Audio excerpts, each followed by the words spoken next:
আজকে আমরা আন্তর্জাতিক স্তরে বহুল প্রচারিত একটা সংবাদ মাধ্যম আল জাজিরা তার একটা ইনভেস্টিগেশন রিপোর্ট দেখব। সেই ইনভেস্টিগেশন রিপোর্টটা অ্যাকচুয়ালি আমার যেটুকু থাম্বনেল দেখে মনে হয়েছে, আমি যেহেতু ভেতরে যাইনি, তাতে মনে হয়েছে যে বাংলাদেশের বিগত সরকারের যারা মন্ত্রী ছিলেন, বিশেষ করে এখানে হয়তো বা একজন মন্ত্রীর কথা বলা হবে, তো সেই মন্ত্রীদের যে কার্যকলাপ ছিল, যে টাকা পয়সা লুটপাটের ব্যাপার ছিল, সেইগুলো নিয়েই একটা ইনভেস্টিগেশন রয়েছে।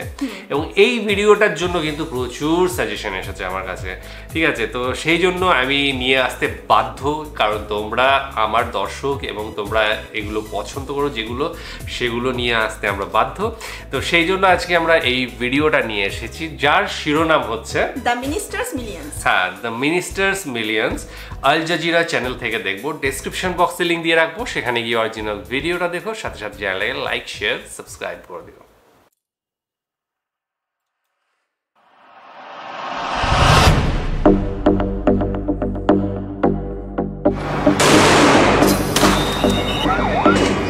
বাংলাদেশে এমন এক গণ অভ্যুত্থান ঘটেছে যাতে অভিজাত রাজনীতিবিদদের দুর্নীতির বিরুদ্ধে সবাই সোচ্চার হয়েছে এবং প্রধানমন্ত্রী দেশ ছেড়ে পালিয়েছেন। সদ্য পাওয়া খবর, বাংলাদেশের প্রধানমন্ত্রী শেখ হাসিনা পদত্যাগ করেছেন। তবে এই অভ্যুত্থানের আগে থেকেই আল জাজিরা এমনই একজন রাজনীতিবিদকে অনুসরণ করা শুরু করে। আমরা ছদ্মবেশে তার অন্দরমহলে প্রবেশ করি। আমার গ্রাহকরা একেবারেই ধরাছোঁয়ার বাইরে। তার প্রচুর গোপন সম্পদের খোঁজে। আমার খুবই সুন্দর একটা পেন্ট হাউস আছে। বিভিন্ন বাধা পেরিয়ে আপনি বড় প্রকল্প নিলেই কর্তৃপক্ষ সজাগ হয়ে যায়। তিনি লন্ডনে তার সম্পদ উপভোগ করছেন। আমি স্যুট ভালোবাসি, সুপার 200, দাম ৬,০০০ পাউন্ড। তার সম্পদের বিষয় খুব বাড়তে থাকায় আমরা মন্ত্রীর মিলিয়ন মিলিয়ন ডলার সম্পদের খোঁজে নামি।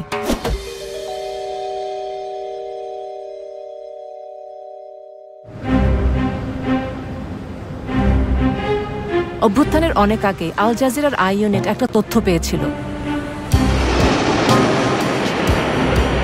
একজন বাংলাদেশি মন্ত্রী, যার বেতন কিনা মাত্র $13,000, তিনি ব্রিটেনে বিপুল সম্পদের এক সাম্রাজ্য গড়ে তুলেছেন। এই অভিযোগ অনুসন্ধানে আই ইউনিট একটি ছদ্মবেশী দল গঠন করে। 2023 সালের মধ্যে, অর্থাৎ যেটা ছিল গণ অভ্যুত্থানের আগের বছর, আমাদের ছদ্মবেশী প্রতিবেদকরা মন্ত্রীর ঘনিষ্ঠ লোকজনের কাছে পৌঁছায় এবং তার $1,40,00,000 লন্ডনের বাড়িতে আমন্ত্রণ পায়। হ্যালো মিস্টার লি, প্লিজ আসুন, স্বাগতম। হ্যাঁ, এটা খুবই নিরিবিলি একটা বাড়ি। আমার নিরাপত্তার জন্য খুবই সুরক্ষিত এমন একটা বাড়ি প্রয়োজন ছিল। মোট কত তলা? 5 তলা। এটা আমাদের সিনেমা হল। এটা আমার নতুন রোলস।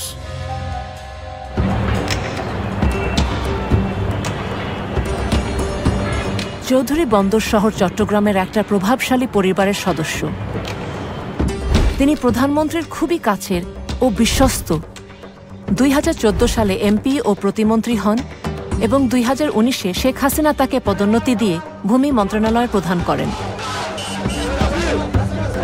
আমার বাবা প্রধানমন্ত্রীর খুব ঘনিষ্ঠ ছিলেন, সত্যি বলতে আমিও। উনি আমার বস। চৌধুরীর সম্পদের উৎস তার ব্যবসা এবং বাংলাদেশের অন্যতম বৃহৎ ব্যাংক ইউসিবির শেয়ার। বাংলাদেশের কঠোর মুদ্রানীতি অনুযায়ী দেশটির নাগরিকরা বছরে $12,000 বেশি বিদেশে নিতে পারেন না। এই মুদ্রানীতিটি হয়েছে বাংলাদেশের অর্থনীতির সুরক্ষার জন্য। আমাদের বৈদেশিক মুদ্রার রিজার্ভ ব্যাপকভাবে কমে গেছে। কেউ যদি কেন্দ্রীয় ব্যাংকের নির্দিষ্ট অনুমতি ছাড়া বাংলাদেশ থেকে টাকা নিয়ে যায়, সেটি অবশ্যই মানি লন্ডারিং আইনে একটা অপরাধ। আই ইউনিট মন্ত্রীর বৈশ্বিক সম্পদ তদন্তে নামে।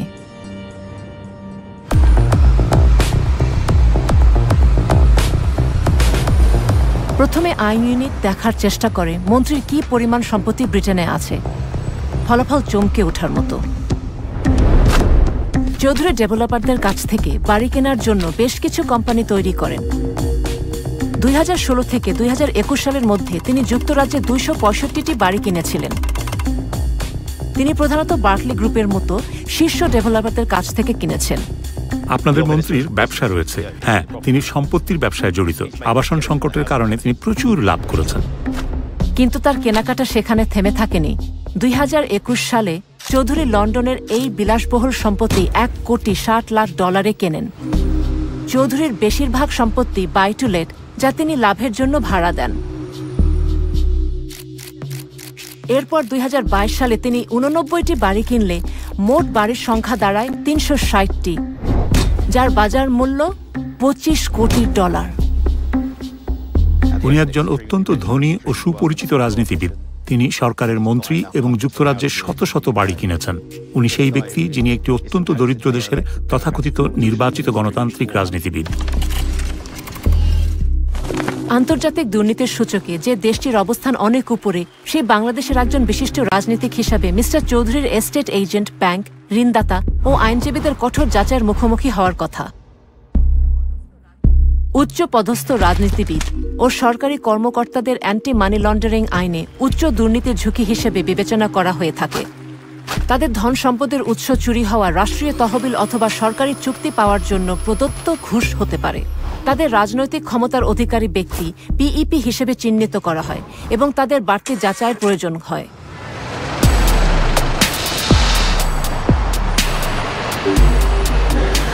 মন্ত্রী কিভাবে এসব যাচাই প্রক্রিয়া অতিক্রম করেছিলেন তা বোঝার জন্য আমাদের একটি গোপন টিমকে তার একটা সম্পত্তি দেখতে পাঠানো হয়। আমাদের গ্রাহকের লন্ডনে 300টি বাড়ি আছে।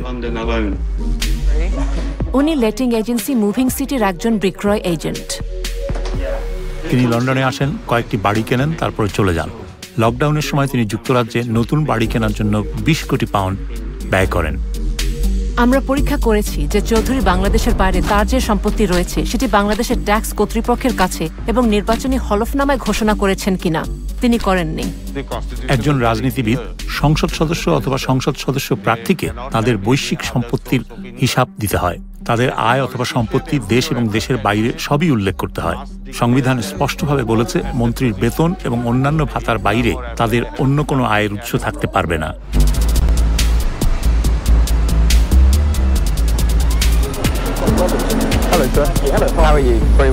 আমরা যেমনটা ভেবেছিলাম, এজেন্টটি আমাদের তার বসের সাথে পরিচয় করে দিতে চাইল।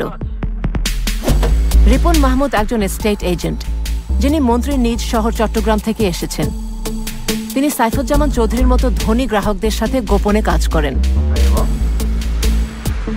আসলে আমার গ্রাহকরা এমনই, আমাকে ভুল বুঝেন না, তারা ধরাছোঁয়ার বাইরে। আপনাকে বিশ্বাস করে টাকা বিনিয়োগ করে, $1 কোটি, $5 কোটি, এটাই হচ্ছে। রিপন মাহমুদ লন্ডনে একটা হোটেলে আমাদের গোপন টিমের সাথে দেখা করতে যাচ্ছেন। অনেক ধন্যবাদ। ধন্যবাদ। আমরা ধনী বিদেশি বিনিয়োগকারী হিসেবে অভিনয় করছি, যারা চীন থেকে $10 কোটি যুক্তরাজ্যের সম্পত্তি বাজারে স্থানান্তর করতে চাচ্ছে। রিপন, দেখা হয়ে ভালো লাগলো। আমাকে বিলি ডাকো। বিলি, দেখা হয়ে ভালো লাগলো। ব্যবসায় আগ্রহী এজেন্ট আমাদের টার্গেট মিস্টার চৌধুরীর ব্যাপারে পরবর্তী ক্লু দেন। আমার একজন ভালো বন্ধু মিস্টার সি। এই লোকটা ঠিক যেটা আপনি আমার কাছে চাচ্ছেন, প্রায় ঠিক সেটাই আমি তার জন্য করেছি। তিনি দুবাইয়ের না, চীন না। উনিও বিদেশি? হ্যাঁ, অবশ্যই। তিনি একজন পিইপি এবং বিদেশি। তিনি একজন মন্ত্রী, একজন ক্ষমতাধর মন্ত্রী। তিনি বুদ্ধিমান, তিনি বড় প্রকল্পে যান না। যখন আপনি বড় প্রকল্পে যান, কর্তৃপক্ষ সতর্ক হয়ে যায়। বড় টাকা, বড় সংখ্যা সবাইকে সতর্ক করে দেয়। আপনি বুঝতেই পারছেন আমি কি বলছি। তাই তিনি $1 কোটি আনেন। আপনি বুঝতে পারছেন তো আমি কি বলছি? এবং উনি বলেন, আমি নগদে কিনিনি, ব্যাংক আমাকে টাকা দিয়েছে। রিপন যখন মন্ত্রীর ব্যবসা দেখছে, তখন বাংলাদেশের সাধারণ নির্বাচনও বেশ ঘনিয়ে এসেছে। হাসিনার সরকারের একজন গুরুত্বপূর্ণ ব্যক্তিত্ব হিসেবে দুর্নীতি নির্মূলের কথা দিয়ে তিনি বেশ প্রচারের আলোতেও এসেছেন। এদিকে আমাদের লন্ডনের টিম একটা গুরুত্বপূর্ণ তথ্য পেল যে মন্ত্রীর যুক্তরাষ্ট্রের সম্পত্তি আছে। সেখানে তিনি 9টি বিলাসবহুল অ্যাপার্টমেন্ট কিনেছেন। 5টি নিউ ইয়র্কের প্রধান এলাকায় এবং আরও 4টি নদীর ওপারে নিউ জার্সিতে। আরও কয়েক দফা সাক্ষাতের পর রিপন আমাদের কাছে স্বীকার করলেন যে তার সবচেয়ে বড় গ্রাহক মন্ত্রী চৌধুরী। আমার সবচেয়ে বড় গ্রাহকদের একজন আগামীকাল শহরে আসছেন। উনি বাংলাদেশ থেকে আসছেন। তিনি ভূমিমন্ত্রী। তিনি তোমার গ্রাহক? হ্যাঁ, আমি 4 বছর আগে তার জন্য সবকিছু সেট আপ করেছি। এখন প্রতি বছর সে আমার মাধ্যমে প্রায় $10 কোটি বেশি বিনিয়োগ করে। মন্ত্রী বাংলাদেশে ফেরত যাওয়ার আগে তার সাথে আমাদের দেখা করতে হবে।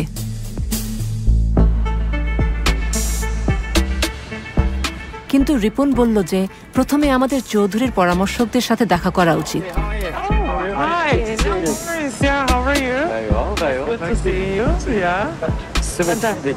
প্রথমে আমরা মন্ত্রীর আইনজীবীর সাথে দেখা করলাম।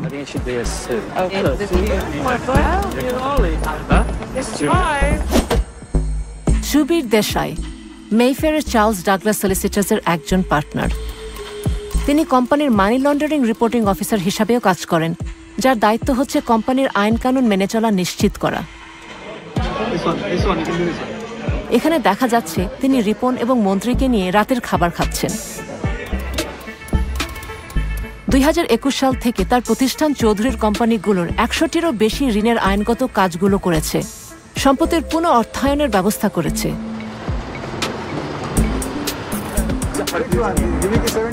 এরপর রিপন আমাদের পরিচয় করিয়ে দিলেন রাহুল মার্ডির সাথে, যিনি এশিয়ার অন্যতম বৃহৎ ব্যাংক ডিবিএস এর ব্যক্তিগত সম্পদ ব্যবস্থাপকদের একজন। রিপন বলেন, চৌধুরীকে ব্যাংকে গ্রাহক করায় রাহুল কিছু চ্যালেঞ্জের সম্মুখীন হয়েছিলেন, যা ব্যাংকিং এর ভাষায় নতুন গ্রাহকের যাচাই বাছাইয়ের প্রক্রিয়াকে বোঝায়। মিস্টার চৌধুরী, ডিবিএস তাকে গ্রাহক করতে পারেনি, তার স্ত্রীকে করেছে। সিঙ্গাপুরের ব্যাংক তারা খুবই কড়া, নিষিদ্ধ সীমা অতিক্রম করে তাকে তারা অন্তর্ভুক্ত করতে পারেনি, কারণ তিনি একজন পিইপি। তবে 2024 জানুয়ারির মধ্যে ডিবিএস মন্ত্রীর কোম্পানিগুলোকে 20টি ঋণ দিয়েছিল, যা তার সাম্রাজ্যকে অর্থায়নে সহায়তা করেছে।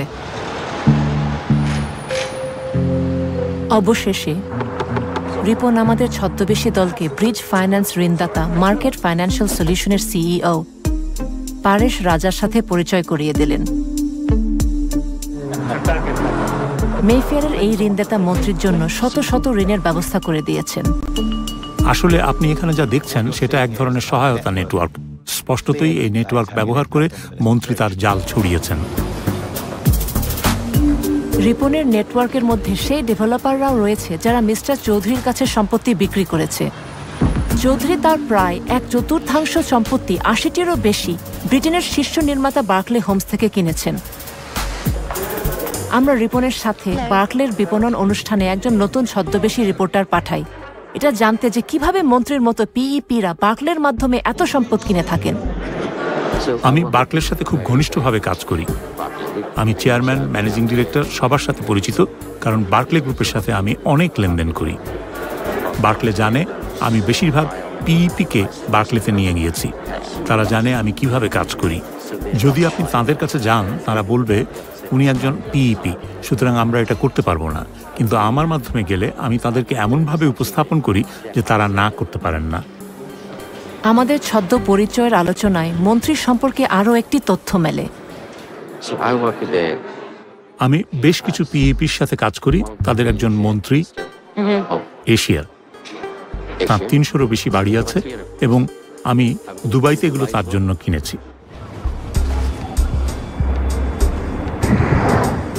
আমরা দুবাইয়ের সূত্রটি অনুসরণ করলাম এবং আরও অনেক সম্পত্তি আবিষ্কার করলাম। দুবাইয়ের সম্পত্তি সম্পর্কিত ফাঁস হওয়া এক তথ্য ভাণ্ডার বিশ্লেষণ করে আমরা তার কেনাকাটার মাত্রা জানতে পারি। মন্ত্রী দুবাই ওয়ার্ফ কালচার ভিলেজে একটা বিলাসবহুল অ্যাপার্টমেন্টের তালিকাভুক্ত মালিক। তার স্ত্রী রুকমিলা জামান এই দামি এলাকায় সম্পত্তি কিনেছেন। 2020 সালের মধ্যে মন্ত্রী শহরের সবচেয়ে এক্সক্লুসিভ ডেভেলপমেন্টগুলোয় আরও 54টি সম্পত্তির তালিকাভুক্ত মালিক হন। পরামর্শকদের নেটওয়ার্কের সাথে সাক্ষাৎ এবং যুক্তরাজ্য, যুক্তরাষ্ট্র এবং দুবাইয়ের মন্ত্রীর শত শত সম্পত্তির মালিকানা নিশ্চিত করার পর আমরা মন্ত্রীর সাথে তার লন্ডনের বাড়িতে দেখা করি। তিনি কি আমাদের কাছে প্রকাশ করবেন তিনি কিভাবে বিদেশে তার সম্পদের সাম্রাজ্য গড়ে তুলেছেন?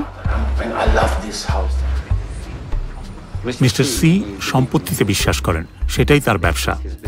তিনি তার সব লাভ দুবাই আর লন্ডনে বিনিয়োগ করেছেন। লন্ডনে আপনার কতগুলো সম্পত্তি আছে? আমার একটা ভালো পোর্টফোলিও আছে, এবং দুবাইয়ে আমার একটা পোর্টফোলিও আছে। আমি ডাউনটাউনে সেরা সম্পত্তি পেয়েছি, দুবাই মলের কাছে অপেরা এলাকায়। আমার একটা খুব সুন্দর পেন্ট হাউস আছে,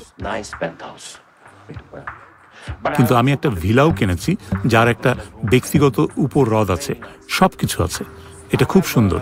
আমার সিঙ্গাপুর, মালয়েশিয়ায় বাড়ি আছে, নিউ ইয়র্ক, ম্যানহাটনে আমার সম্পত্তি আছে, খুব সুন্দর। মাঠ পর্যায়ে গোপন ফিক্সারের প্রয়োজনীয়তা তিনি ব্যাখ্যা করলেন। আপনি লন্ডন এবং যুক্তরাজ্যে যে সব সম্পত্তি কিনেছেন সেগুলো সবই কি রিপনের মাধ্যমে? ও আমার প্রধান লোক, ও আমার ভাই। আমি অন্য কারোর সাথে কাজ করি না, আমি ওকে বিশ্বাস করি। তিনি স্বীকার করলেন যে প্রধানমন্ত্রী শেখ হাসিনা তার গোপন সম্পদের বিষয়ে জানতেন। তিনি জানেন আমার এখানে ব্যবসা আছে। আমরা জানতে চেয়েছিলাম তার যথেচ্ছ খরচের যোগান আসে কোত্থেকে। পারেশ রাজাকে মনে আছে, যার সাথে আমরা আগে দেখা করেছি? পরেশ আছে, তার বেশ টাকার জোর আছে। আপনি তাকে ভালোভাবে জানেন? হ্যাঁ, অবশ্যই। তিনি আমাকে অনেক টাকা ঋণ দেন। ও, আপনি তাহলে তার সাথে কাজ করেছেন? পরেশ ওনাকে প্রায় $10 কোটি ঋণের ব্যবস্থা করে দিয়েছে। তিনি আমাকে $10 কোটি ঋণের ব্যবস্থা করে দিয়েছেন। পরেশ ব্যাংকিং সেকশনে আছে। মিস্টার সি একজন শক্তিশালী বন্ধু, যে কোনো সমস্যা হলে উনি সাথে সাথে এগিয়ে আসেন। তারপর রাজনীতিবিদ আরো গুরুত্বপূর্ণ বিষয়ের দিকে মনোযোগ দিলেন। আপনার জুতা আমার খুব ভালো লেগেছে। হ্যাঁ, দারুণ জুতা। কোন ব্র্যান্ডের? Taylor made. আমারও টেইলর মেড পছন্দ। আমি হ্যারোডসেও অর্ডার দিয়েছি, কাস্টম মেড। 4 মাস সময় লাগে। আমি কিনেছি, প্রতিটি 3000 পাউন্ডের বেশি। প্রতি জোড়া 3000 পাউন্ড প্রতিটি। এগুলো কি জুতা? উট পাখির চামড়ায় তৈরি, কুমিরের বুকের চামড়ায় তৈরি। সম্পূর্ণ বুকের চামড়ায় তৈরি হলে দাম 6000 পাউন্ড, আর অর্ধেক কুমিরের বুকের চামড়া আর বাছুরের চামড়া অর্ধেক মিলিয়ে তৈরিটার দাম 3000 পাউন্ড। খুবই ভালো। 4 মাস লাগে বানাতে। প্রতিবার তিনি এখানে আসলে 2 থেকে 3 লাখ পাউন্ড স্যুট কিনতে ব্যয় করেন। আমি স্যুট পছন্দ করি।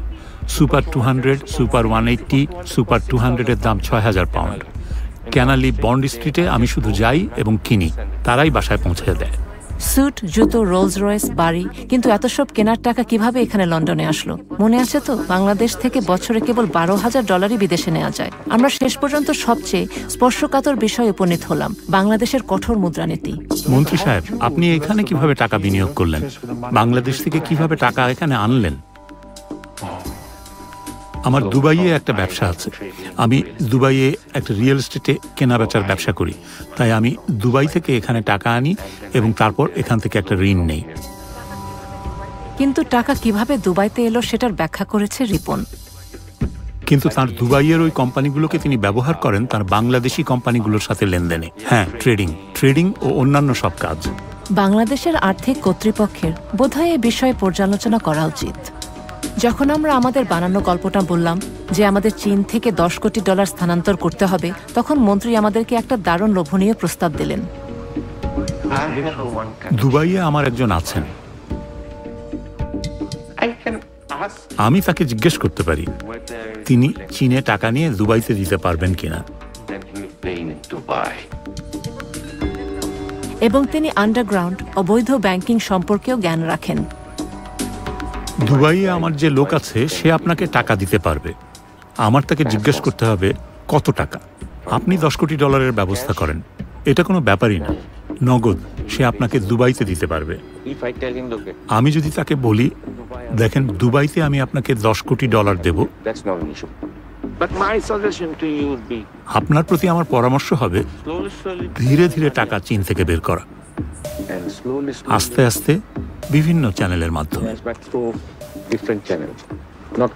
সরকারি চ্যানেলে না। পরে অবশ্য একটু ভেবে নিয়ে তিনি সহায়তা করতে অস্বীকার করেন। আপনি এতে জড়াবেন না। না, আমি পারবো না, কোনোভাবেই না। সে তোমার সাথে শুধু বন্ধু হিসাবে কথা বলছে। আমার মনে হয় না, যদি এটা সঠিক চ্যানেল না হয়। তিনি জড়িত হতে পারবেন না, আমি জড়িত হতে পারবো না, কোনোভাবেই না। কেন্দ্রীয় ব্যাংক টের পেয়ে যাবে। যখনই সময় পান আমার এখানে এসেন, আমরা কথাবার্তা বলবো।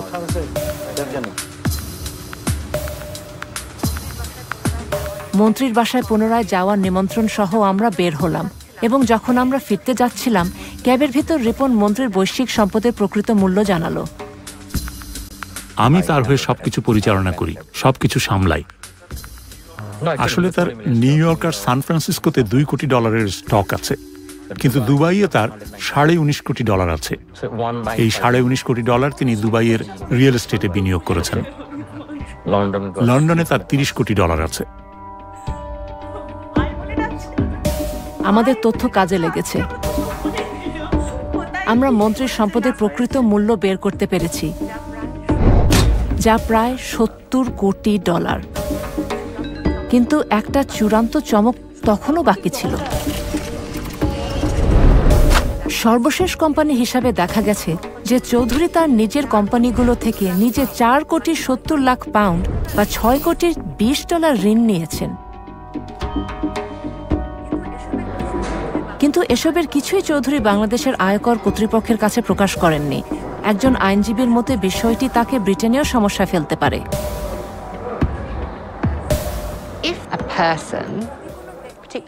যদি কোনো ব্যক্তি, বিশেষ করে একজন পিইপি, তার ট্যাক্স রিটার্নে মিথ্যা ঘোষণা করে, তাহলে এটা এখানে বড় সমস্যা হতে পারে। যদি কোনো সন্দেহ থাকে যে একজন ব্যক্তি অপরাধমূলক কার্যক্রম থেকে লাভবান হচ্ছেন এবং সেই লাভ এখানে নিয়ে আসা হয়েছে, তবে এটা সম্ভবত মানি লন্ডারিং অপরাধ হতে পারে। এমনকি যদি সম্ভাব্য অপরাধমূলক কার্যক্রম অন্য দেশেও ঘটে থাকে। রিপনের সাথে যখন আমাদের শেষ সাক্ষাৎ হয়, তখন তিনি তার গ্রাহককে সাবধান করে বলেছিলেন যে যদি সে তার চৌধুরী সম্পদ লুকিয়ে না রাখেন, তবে বিপদ হতে সময় লাগবে না। আমি গত 3 বছর ধরে তাকে বারবার বলেছি, আমি বলেছি তোমার কাছে 30 কোটি, 60 কোটি, 70 কোটি পাউন্ডের সম্পদ আছে, তুমি কি পাগল? সে আমার সাথে রোলস রয়েস জুতা নিয়ে কথা বলে। তুমি তো তার উত্তেজনা দেখেছ। সে একটা অবুঝের মতো করছে। তোমার সমস্যা কি? কি তোমার সমস্যা? গত কয়েক মাস ধরে আমি তাকে বকাঝকা করছি। আমার গালির জন্য দুঃখিত। আমি বলেছি, এবং তোমার জন্য পুরো পরিবার।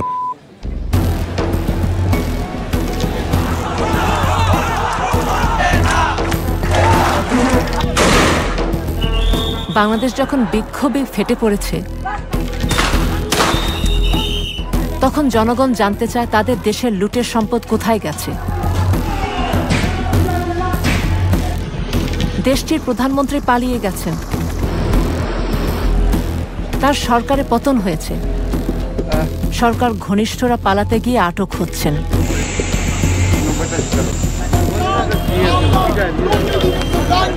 ইউসিবি ব্যাংকের বাইরে বিক্ষোভ হয়েছে। শেয়ার হোল্ডাররা বলছে চৌধুরীরা ব্যাংকটি লুট করেছে। এর কিছুদিন পরেই কেন্দ্রীয় ব্যাংক ব্যাংকটির গ্রাহক এবং ব্যাংকটির অস্তিত্ব রক্ষার প্রয়োজন উল্লেখ করে বাংলাদেশের কর্তৃপক্ষ চৌধুরীর ব্যক্তিগত ও ব্যবসায়িক ব্যাংক অ্যাকাউন্টগুলো মানি লন্ডারিং আইন অনুযায়ী স্থগিতের নির্দেশ দিয়েছে।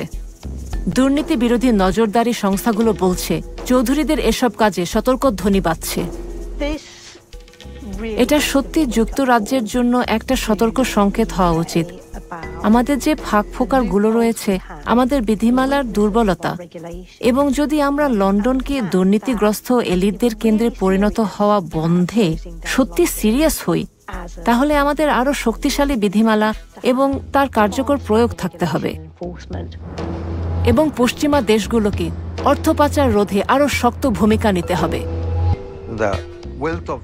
উন্নয়নশীল দরিদ্র দেশের সম্পদ সে দেশের মানুষের উন্নয়নে সে দেশেই থাকা উচিত।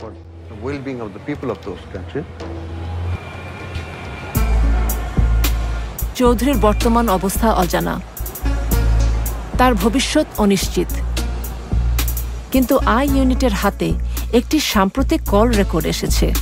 আপনি কই এখন? আপনি কি বাংলাদেশে? আমি নিরাপদে আছি, আল্লাহ। কিন্তু বেরোতে পারেন নাই? বেরিয়েছেন। ওয়াও, কোথায় কোথায় আপনি এখন?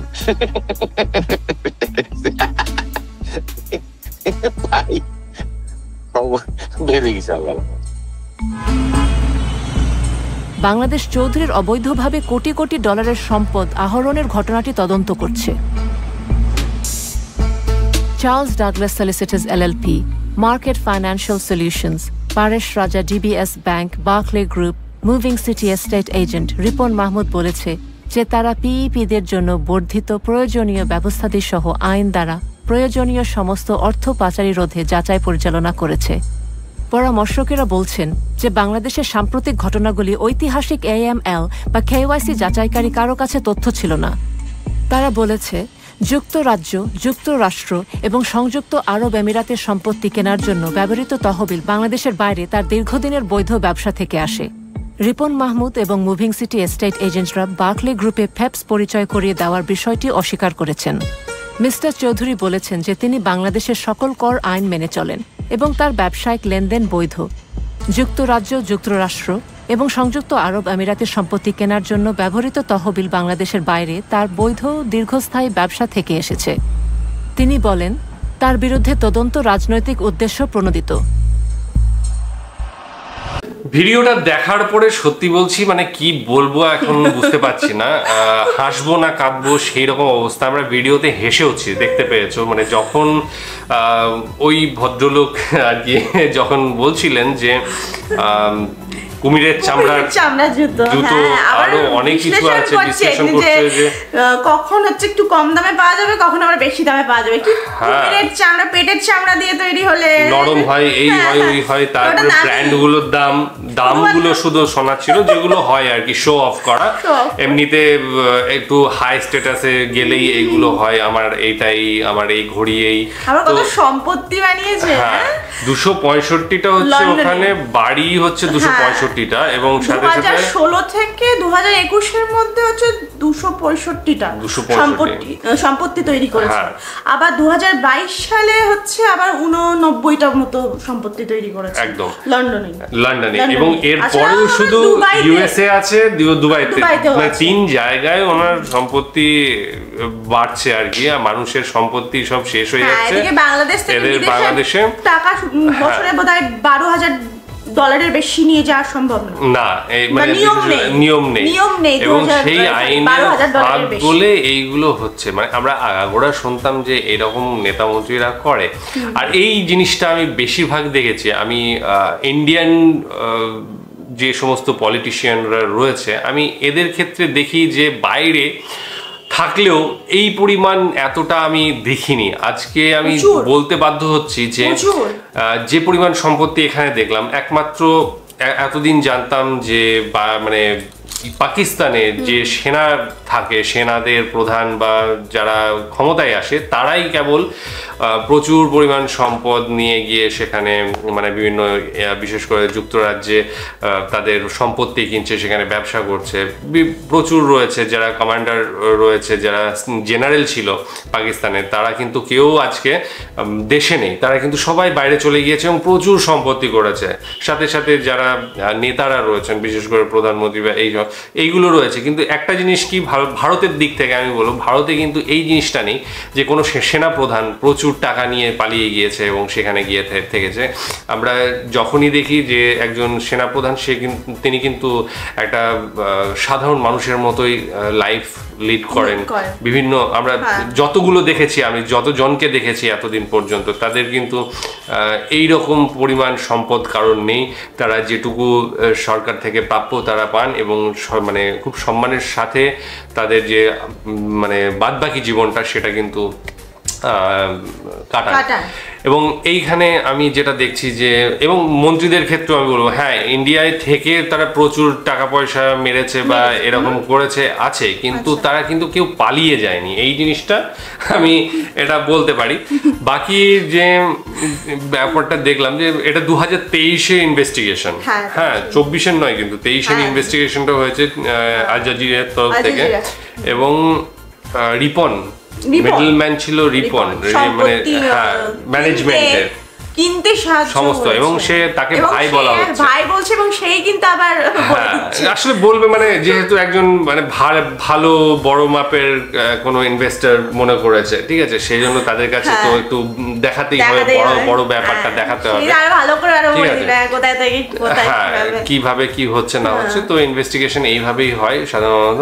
তো এই জিনিসগুলো দেখে সত্যি অবাক লাগছে, কষ্ট লাগছে যে কত পরিমাণ টাকা তারা নিয়ে গিয়েছে, মানুষের হকের টাকা সেগুলো নিয়ে গেছে, দেশের যে টাকা সেগুলো বললে বলছে হচ্ছে কি এটা দুবাইয়ের টাকা, দুবাইয়ের বিজনেস থেকে সেই টাকাটা আসলে হয়েছে। তো দুবাইয়ের সঙ্গে যে কোম্পানি আছে টাকাটা কোথায়, দুবাইয়ের কোম্পানি সেট করেছে প্লাস বাংলাদেশে করেছে, এবং এই বাংলাদেশের সাথে দুবাইয়ের যে কোম্পানি তাদের সঙ্গে লেনদেন হচ্ছে, ঠিক আছে, শেয়ারের মারফত ট্রেডিং হচ্ছে বা এই ধরনের ট্রেডিং এর মারফত এই টাকাগুলো ওখানে যাচ্ছে। তো সত্যি এই যে এত বিশাল পরিমাণ টাকা, মানে যুক্তরাজ্যের মতো জায়গায় 265টা বাড়ি, তার মানে কি পরিমাণ বিপুল টাকা। শুধু তাই নয়, তারপরে ইউএসএ তেও আছে, দুবাইও আছে।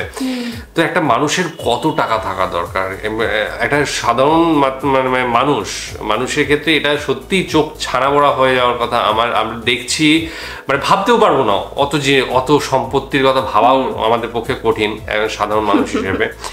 কিন্তু একজন মন্ত্রীর এত পরিমাণ সম্পত্তি, আমি আবারও বলছি যে ভারতেও প্রচুর মন্ত্রী রয়েছেন যারা এরকম হয়, কিন্তু তাদের ক্ষেত্রেও আমি এত পরিমাণ এখনো পর্যন্ত কোনো লিকেজ, মানে যে সমস্ত ইনভেস্টিগেশন হয়েছে তাতেও কিন্তু এত পরিমাণ ধরা পড়েনি। হয়তো ধরা পড়েছে কিন্তু এই পরিমাণ নয়, বা তারা কেউ দেশ ছেড়ে পালায়নি, তারা দেশেই আছে, দেশে তাদের বিচার যদি হচ্ছে, কিন্তু হয়তো অনেকের বিচারের মাধ্যমে হয়তো জামিনেও রয়েছে, তো সেই রকম কেস রয়েছে, কিন্তু এই জিনিসটা কোনোদিনই হয়নি। এবং সেখানে বলা হচ্ছে যে তার ব্যবসার সম্বন্ধে কিছুটা হলেও শেখ হাসিনা জানতেন। তো এই সমস্ত কিছু মিলিয়ে সত্যি অবাক লেগেছে এবং কষ্টও লেগেছে, হাসিও পেয়েছে, সব রকম মানে ব্যাপারটাই ছিল আমাদের মধ্যে। সব রকম ইমোশনসই ছিল একদম, মজাও লাগছে আবার খারাপও লাগছে। আরে ভাবা যায় সেই লোকটা একটা সাধারণ মানুষের মধ্যে থেকে জাস্ট একটা পায়জামা কুর্তা পরে সে সাধারণ মানুষের মঞ্চের ওপরে দাঁড়িয়ে হাত মেলাচ্ছে, মেলাচ্ছে, এবার সে আবার দুর্নীতির বিরুদ্ধে কথা বলেছে একটা সময়, এবং পরবর্তী সময়ে যখন দেখছি সে লন্ডনে বসে সেখানে একটা বিশাল সম্পত্তি করে, সেখানে সে দুর্নীতি বাদ দাও, সেখানে সে কথা বলছে কি নিয়ে, যে আমার ঘড়িটা এত দামের, আমার জুতোটা এত দামের, আমি এই ব্র্যান্ডটা পছন্দ করি, ঠিক আছে, আপনার জুতোটা ইম্পর্টেন্ট একটা বিষয় নিয়ে কথা বলছে, নাকি জুতোটা আই লাইক ইওর শু। হ্যাঁ, অস্বাভাবিক। তো যাই হোক বন্ধুরা, বলার কিছু নেই এর থেকে বেশি কিছু, জাস্ট দেখলাম, অবাক হলাম, এবং এটা যাতে আর না হয় সেটা অবশ্যই কি বলবো, সরকারে যারা রয়েছে, এখন যারা রয়েছে তাদেরকে দেখতে হবে, এবং সরকার যাদের সঠিকভাবে পরিচালনা হয় সেটাও দেখার দরকার। আর বাদ বাকি যারা আমরা সাধারণ মানুষ রয়েছি, আমরা দেখব, এই হয়তো দুটো কথা বলবো, কিন্তু আমার দায়িত্ব আমাদেরই যে সঠিক সরকারটাকে নিয়ে আসা। তারপরেও হয় কি কারণে হয়, এর আগের দিন আমরা আলোচনা করেছি, জনসংখ্যা এবং শিক্ষা, এই দুটো ভীষণভাবে দরকার। জনসংখ্যার যে এত বিস্ফোরণ সেটা কমার দরকার, এবং শিক্ষাটা আরও বেশি হওয়া দরকার। যাই হোক, আজকের ভিডিও তোমাদের কেমন লেগেছে জানিও, ডেসক্রিপশন বক্সে লিঙ্ক দিয়ে রাখবো, সেখানে গিয়ে অরিজিনাল ভিডিওটা দেখো।